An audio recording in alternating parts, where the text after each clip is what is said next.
To battle for the points at George Graham's old club Millwall. That's Cascarino forcing an error out of Tony Adams, and Jimmy Carter in with a header. What a time he's having, his fourth in the last 6 matches. Arsenal very much on the retreat in the first half, but what a transformation in the second.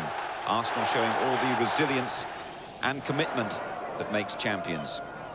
Alan Smith with a knock-on, and Brian Marwood with a stunning equaliser. Alan Smith knows he's got to keep doing the stuff for Arsenal to keep in the England picture. And watch for some splendid reactions from him in the penalty area as Marwood sets up just a half chance. Comes to Smith, a touch, and it's in. Arsenal with the best away record in the division. That's their 9th away victory. Well, Norwich would be top of the league now if they'd shown any sort of consistency at home. Only their 2nd league win at Carrow Road in 14 weeks. But the ball's begun to run for them. They'll be calling him Robert Fluke after that. Or was it? 6 in 6 for Fleck, 4 on the run, Norwich.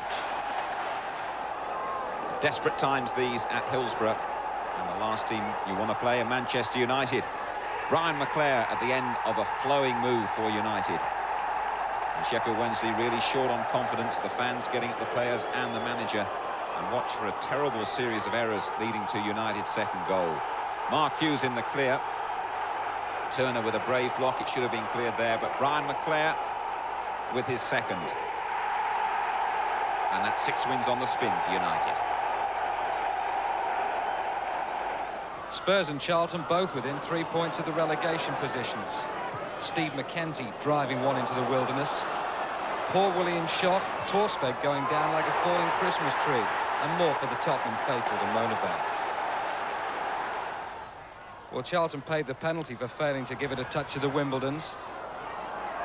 This ball should have finished up in an executive box. But full credit to the way Spurs capitalised. Gary Mabbutt's speed of thought, catching out all but Paul Stewart. A magnificent goal, a slender consolation for Spurs. Only 2 points from 5 games now. Well, neither Southampton or Everton have managed a league victory this year. Kevin Moore, remember, he was sent off last week at Derby with a fine early header for Southampton. Coming up now, though, undoubtedly the pick of the weekend's goals, scored by Kevin Sheedy. There isn't a better left foot in the division, and that's one of the goals of the season. 7 in 10 matches for Sheedy, a great return for a midfield player. Vinnie Jones was given a hero's reception by the Wimbledon devotees. There are so many of them. The attendance at Plough Lane was the 2nd lowest in the top 2 divisions. It wasn't exactly a thriller. Wimbledon won it predictably. Villa have the worst away record in the 1st division. The goal, well, not a pretty sight, but there'll be a few managers watching this who'll envy Wimbledon's determination. Who cares how it eventually goes in? Certainly not John Fashanu, his first in 89. And finally, the major surprise of the weekend at Highfield Road. Well, Coventry City are asking £1.5 million for Steve Sedgley. Any more back passes like that, his price will plummet. John Hendry takes full advantage. Until then, early in the 2nd half, Newcastle had really been on the rack. Well, last week we saw the Dane Frank Pingle scoring against Liverpool, and here back helping his hard-pressed defence.